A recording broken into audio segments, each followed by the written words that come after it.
किसान बागवानों की मांगों को लेकर संयुक्त किसान मंच के एक प्रतिनिधिमंडल द्वारा मुख्यतः 3 मांगों को लेकर प्रदेश के राज्यपाल को एक ज्ञापन सौंपा गया। संयोजक हरीश चौहान ने कहा कि देश के प्रधानमंत्री को राज्यपाल के माध्यम से दिए गए ज्ञापन के तहत अवगत करवाया गया कि हिमाचल में छोटी जोतें होने के कारण बागवान भयंकर संकट से गुजर रहा है। उन्होंने कहा कि उत्तराखंड, जम्मू कश्मीर और हिमाचल के स्तर पर जहां लगभग 45,000 करोड़ की सेब की आर्थिकी के रूप में महत्वपूर्ण योगदान देती है, उसके लिए विशेष प्रावधानों की आवश्यकता है। बागवान संजय चौहान ने बताया कि आने वाले कुछ सालों में हिमाचल के छोटे बागवान वर्तमान में चल रहे कृषि संकट के चलते बुरी तरह प्रभावित होने वाले हैं। यदि समय रहते सरकारी हस्तक्षेप नहीं हुआ तो प्रदेश में बागवानी को बचाना मुश्किल हो जाएगा। किसान सभा के राज्य अध्यक्ष डॉक्टर कुलदीप तंवर ने कहा कि आज प्रदेश के किसानों के समक्ष अनाज के साथ फल और सब्जी पर न्यूनतम समर्थन मूल्य की नितांत आवश्यकता है। प्रदेश में 88% लघु एवं सीमांत किसान होने से किसानों की फसलों के लाभकारी दाम सुनिश्चित करने की जरूरत है, जो कि प्रधानमंत्री द्वारा किए गए वादे के ही मुताबिक है।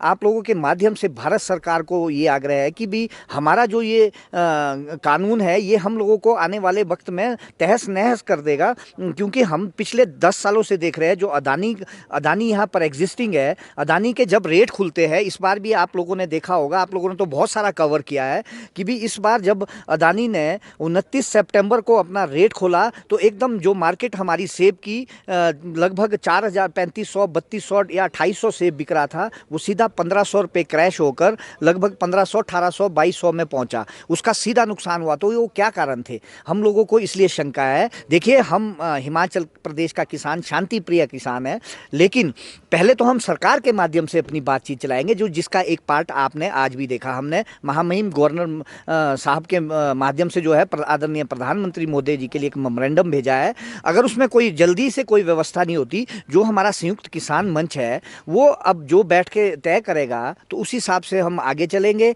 और इसके अलावा जो है हम उन जो महान किसान लीडर वहाँ दिल्ली में बैठे हैं उनसे भी जो है हम आग्रह करते हैं कि जिस दिन वो हमारी बात वहाँ पर रखेंगे, उन स्टेजों पर रखेंगे, क्योंकि वो भी अभी लगभग सिर्फ 23 उत्पादों पर बातचीत कर रहे हैं। 23 उत्पादों की ही मुख्य उसके MSP के दायरे में लाने की मांग कर रहे हैं। लेकिन हम लोगों को जो है लगता है कि जिस दिन मेरे सेब की बात, मेरे लहसुन की बात, मेरे टमाटर की बात या मेरे अदरक की बात होगी तो हमारा हिमाचल का किसान भी उनके साथ कंधे से कंधा मिलाकर जाएगा। ये मेरा कहना है।